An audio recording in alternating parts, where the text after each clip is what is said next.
Hey guys, this is John, and I'm playing alakhine101 in the 15-minute pool on ICC. Let's play c4 against alakhine101. We have an English on our hands. I'm going to check this player and their stats. They have a peak 15-minute rating of 2319. Over 2,000 15-minute games played.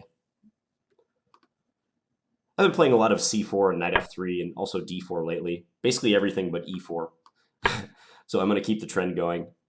Although I have played a couple e4 games in the past few weeks that I've posted in the 15-minute category. Aha, c6. This is a challenging move. So black is trying to occupy the center quickly with d5. So d4 is the way to combat this. There's also knight f3, playing almost like a reverse c3 Sicilian, but d4 is the main move. I do recall that there are some theoretical problems for white in this line, aka black can equalize if they know how. There's a line in the Michal Marin books on the English that were kind of the English Bibles for a while, but there's a line that was supposedly close to refuted in this variation. And it's now claimed that black can equalize, but it's been a while since I've investigated that. I don't remember the line off the top of my head. I might be able to figure it out. I don't think it's with bishop b4, although it could. Actually, it might be. Bishop b4 looks to simplify, so I can play bishop d2. Then we're going to have a trade of the bishops. My queen will still be defending d4.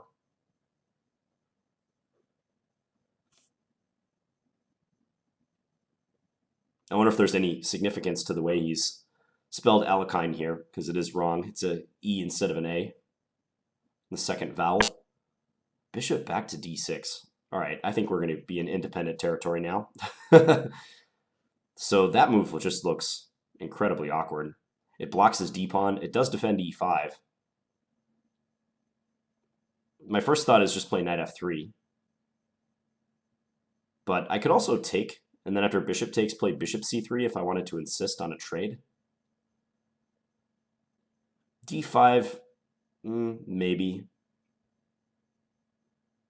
Maybe d5. But knight f3 or taking on e5 would be my main candidates. Maybe c5 too. c5, bishop c7, and then take. Then bishop c3. I worry that c5 could become weak, though.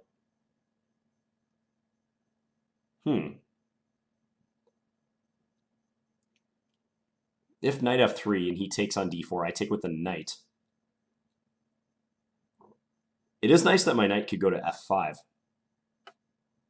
But maybe he could play bishop e5. I don't know. What about knight f3, e4? Am I afraid of that? Knight g5? That should be fine for me. I'm attacking the e4 pawn. Let's go knight f3. I want to see what he's got. I'm not going to give him an easy decision and take on e5. Okay, so this is my idea.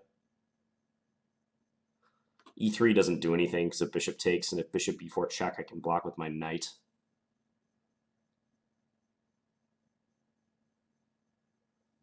Don't think I'm missing any tricks like that. Okay, so let's do that. I would expect him just to play f5 now.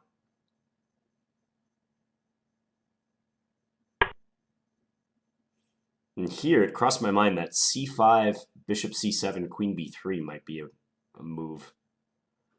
h4 is also possible. h4 would be the default move in this position. If c5, bishop c7, queen b3, queen e7, what have I gained? A little bit of space, use of the diagonal. I would have knight takes h7 there, interestingly enough. It's a funny move. What if he goes c5, bishop e7, then I play h4, I suppose? The only thing is if I play c5, I give up control of d5.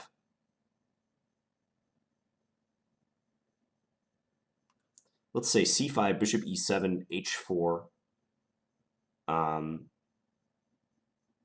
Maybe knight f6, queen b3, knight d5. I can play knight c3 in an effort to keep their king in the center. C5. Well, we're in offbeat territory now. I can't help but play this move. So the main tactical threat I'm looking at is this line that I mentioned earlier. I kind of glossed over it, but bishop c7, queen b3, threatening mate on f7. And if queen e7 to defend, then I have knight takes h7. Because if rook takes, then queen takes g8. But that might be a moot point because he plays this move. So now I'm thinking just h4. If h6, I can drop the knight back to h3. This is a common thing in this line. You reroute the knight through h3 to f4, and g6 is weak for black. I'm just looking at this long diagonal. It's really a vulnerable diagonal for him. b6. Huh. So what is he going to do if queen b3? He's going to take on g5, or is he going to play knight h6? Probably knight h6, if I were to hazard a guess.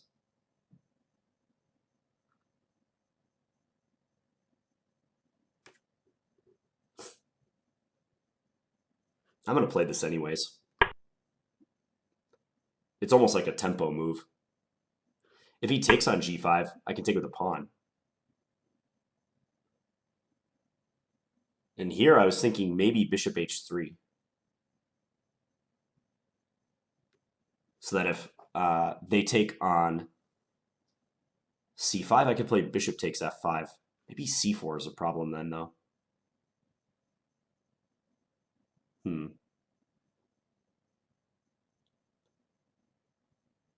We have a wacky position on our hands already. I'd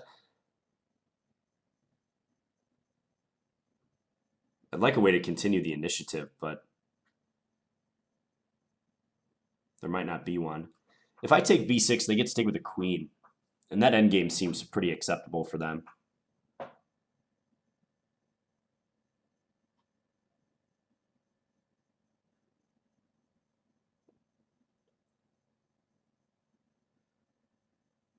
What alternatives do we have to taking on b6? I mean, queen c2 would defend the pawn, but it's pretty lame and might allow them to castle. Knight takes h7 doesn't work anymore. Rook takes, and they cover the g8 square.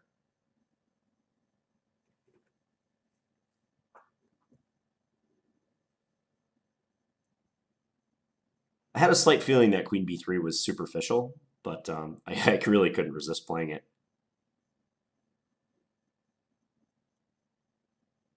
What if I go knight c3, they take, then I play d5.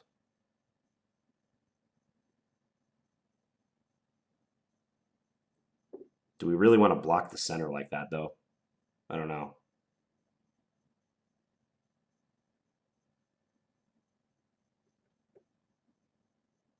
Huh.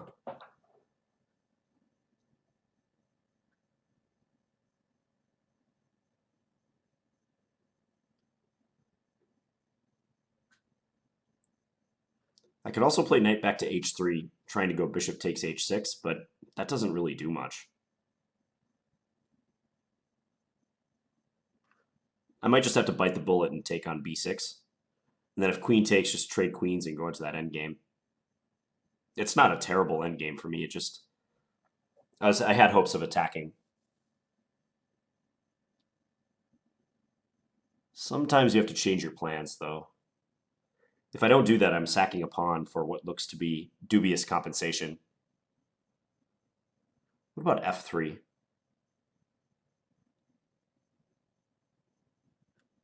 They're not even obliged to take on f3. They can take on c5 first.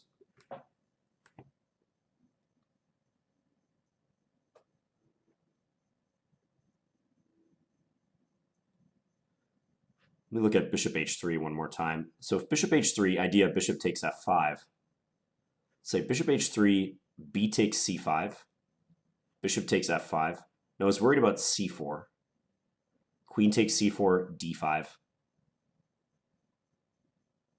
That does seem to check out that line. What if bishop h3, b takes c5, d takes c5? What about that? Bishop takes c5, bishop takes f5. Craziness. They could still play d5 there, but I could take h7. Well, this move might not be totally sound, but I've already burned a lot of time, and it's in the spirit of the position, so let's do it. They could just play g6, but we'll see what happens.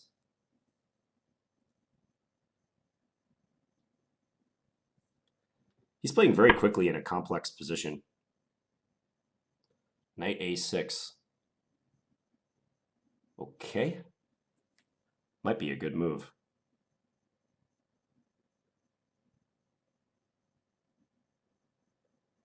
Knight a6. Yeah, I can see why you would do that.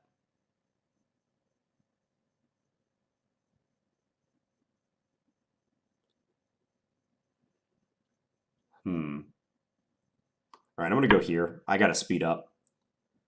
So I'm just attacking g7 with this move. I am allowing them to castle to safety, though, if they want. Bishop f6. Now I was going to move my queen away. Let's go.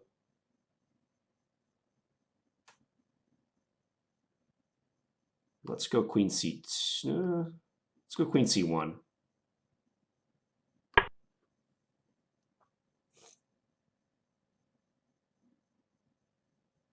It's messy. Rook b8 might be a good move. Queen e7. Okay, am I just losing this pawn now? I can still defend it. Bishop e3. Feels like it's on the verge of being lost, though. I will play this move, though. Maybe queen e5. Knight c3, knight takes c5.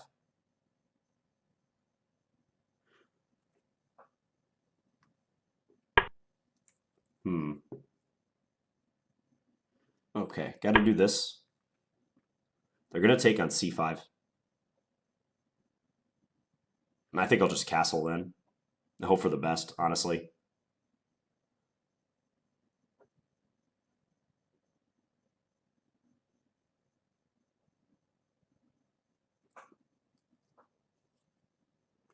My opening idea, especially queen b3 on move 9, has likely been defeated.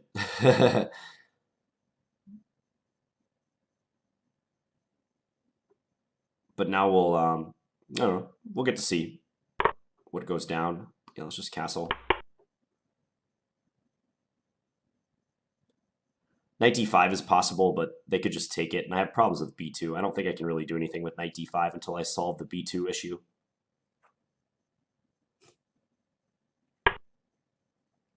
Knight e6. Okay, so if I take and then take on h6, what's going on?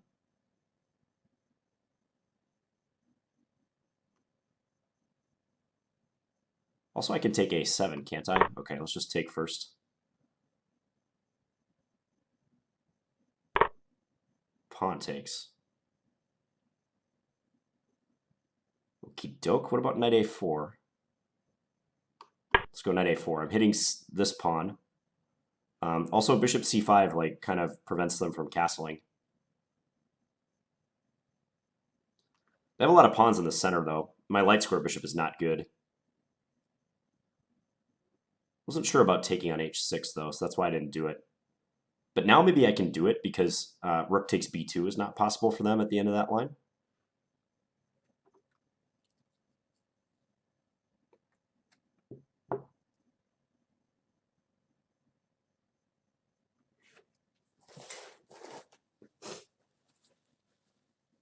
Sorry for the sniffling.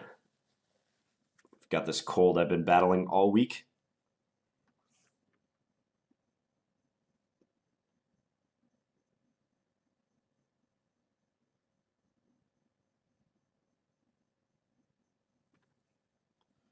So I'm not, well, I might be threatening queen takes c6. He can reply with bishop d7, but maybe I can go queen a6, still holding my knight.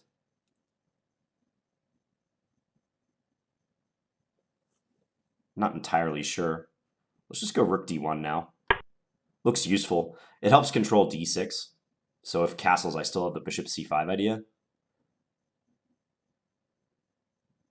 not sure I really want to take that c6 pawn.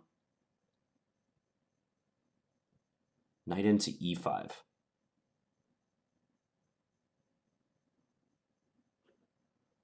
Okay, let's do this.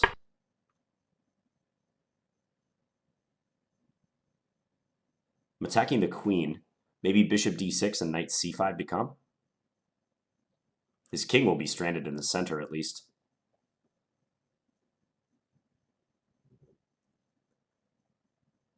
We're under 5 minutes, but he's under 10. Gotta take those little victories. So queen b7, yeah, I'm thinking bishop d6 now.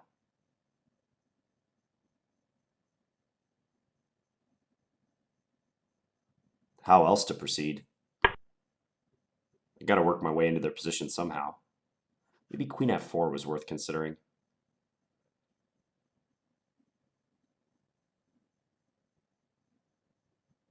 Huh.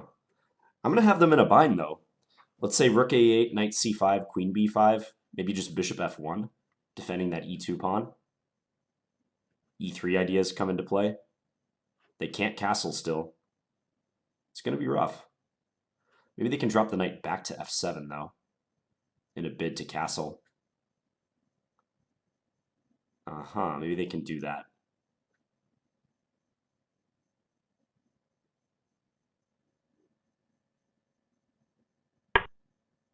Really?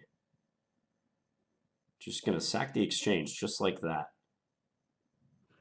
So I take here, you're taking with your queen.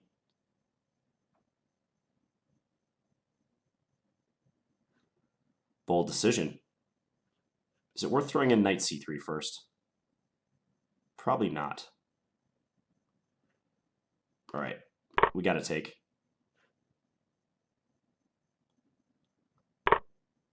They do take. Let's bring this knight into c5. I have this feeling they're going to attack me on the king side.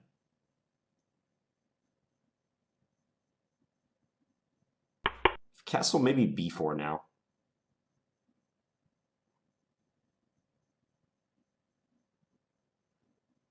B4, just queen takes b4. Okay, let's do this first. I'd love to play knight d7, but that will entail having to get this knight to move.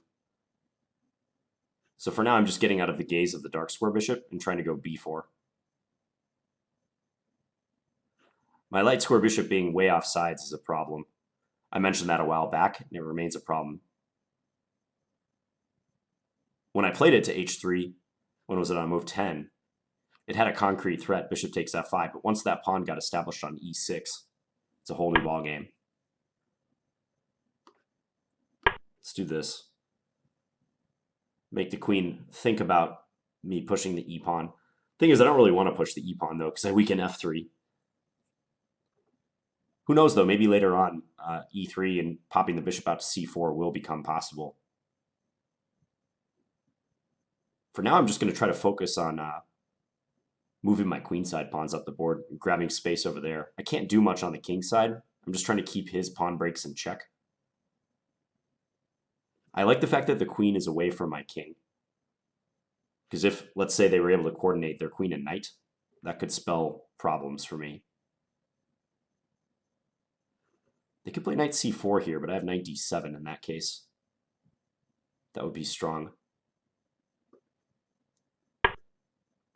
Wow, okay. e3. Yeah, I didn't see that move. So if queen takes knight c4,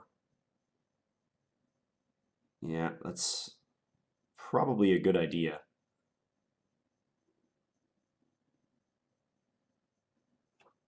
Good move. F4? Maybe F4. F4, knight C4, knight D7? Let's do that. I don't really want to take on E3, because I would have had to take with a pawn if I was capturing it all. And those pawns are just completely ugly. I'd rather push and make him move the knight, so I can get knight D7 in now.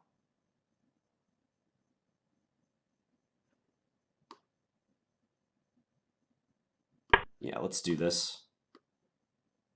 I'm hoping that their queen like can't come over and generate threats against my king. I think they're going to take, because their light square bishop is close to useless in this position. Their dark square bishop is much more valuable. As long as I can stop the queen from getting into f2 or h2, we're good.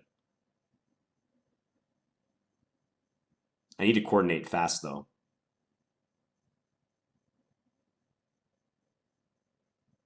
I need to keep e2 defended. I need to watch their knight. They're trying to come into e4, maybe.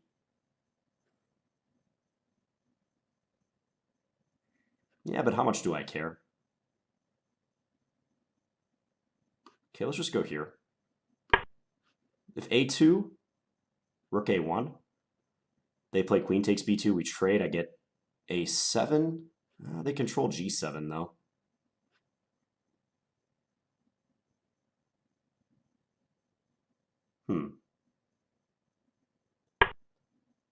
c5.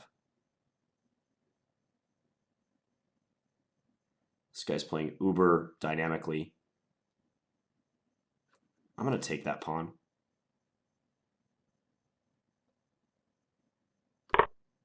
And I expect them to take a2. Ah, drop my rook. Yeah, that was a big mistake. Completely forgot that the queen could also move backwards. Okay, well, that's resignable. There's nothing here. Weird game. Very weird game. Well, I've had a couple really good strategic games over the past couple, and here I lost a very messy one. Let's have a look at it. So we played in English, and then this line was c6, d4, check. Bishop check, bishop d2, bishop d6. Yeah, that was kind of bizarre. I'm just going to start the engine. Because I thought about two moves here. Knight f3 as I played, or taking on e5. Take, bishop takes. Yeah, and then I was actually more thinking about bishop c3 than knight c3. So I played knight f3 instead, which seems fine. Here. And now knight g5. Knight h4 also comes to mind. Yeah, I didn't think about knight h4 as much. I always forget about knight h4 in these positions, but when they push e4, like knight h4 is possible, trying to come into f5. So here, e4, knight g5. They played f5. And I did go c5. Okay, the engine, it liked it for a second at least.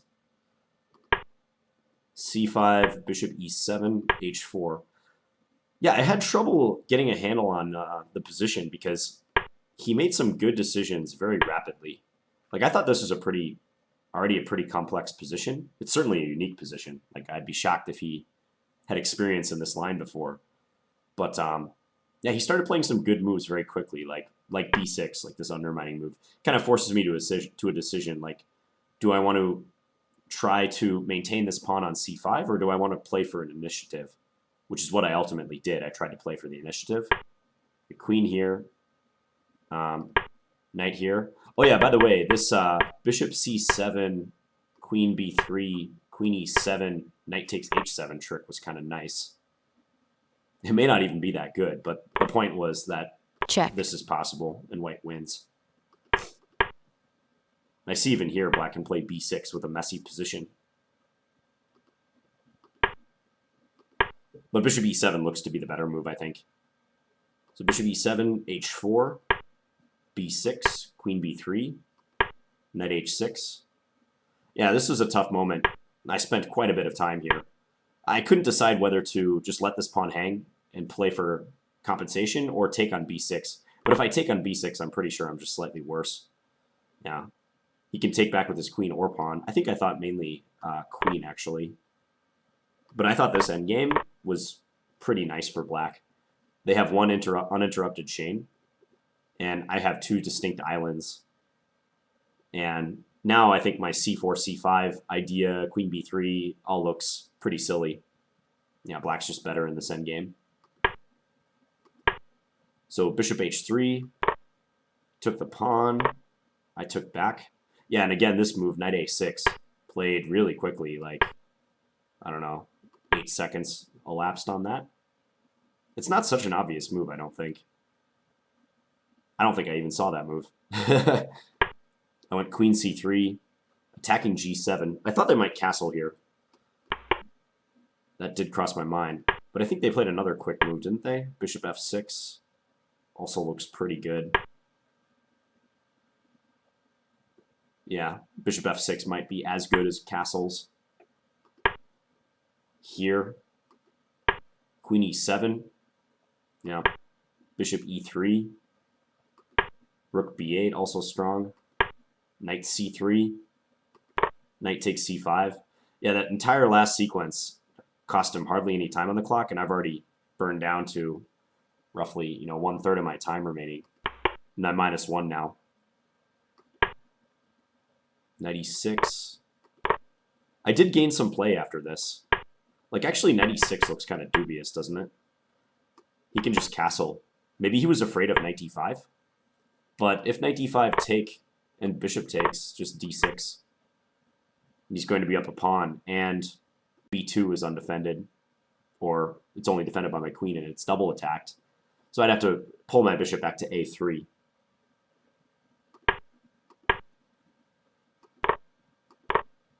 Pawn takes. I went knight a4.